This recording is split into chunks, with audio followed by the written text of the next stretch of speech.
Hier, en fin de journée, Armel Lecléache a ouvert le bal. Quelques heures après avoir doublé le cap de Bonne-Espérance, il coupait la longitude du cap des Aiguilles, synonyme de passage dans l'océan Indien.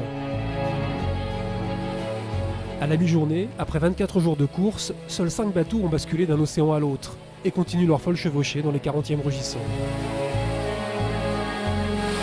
Voilà, l'océan Indien dans toute sa splendeur. On est juste derrière le front, on vient d'empaler.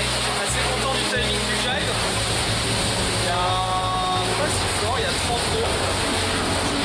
Grosse sphère. Sous-marin.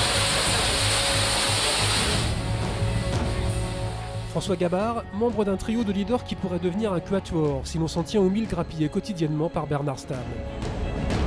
C'est pas non plus la raison exacte, je pense qu'ils sont venus un peu avec du vent aussi quoi. En tout cas, tu sais que si la mer nous laissait aller comme on voulait, on irait plus vite, c'est sûr.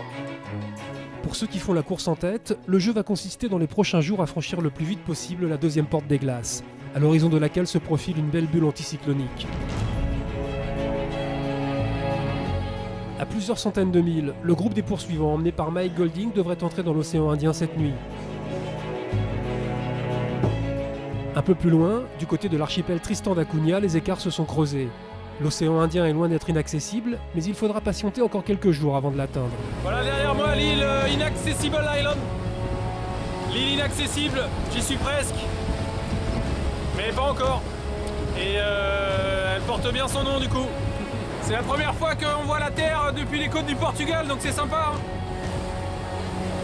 Ah, c'est joli là.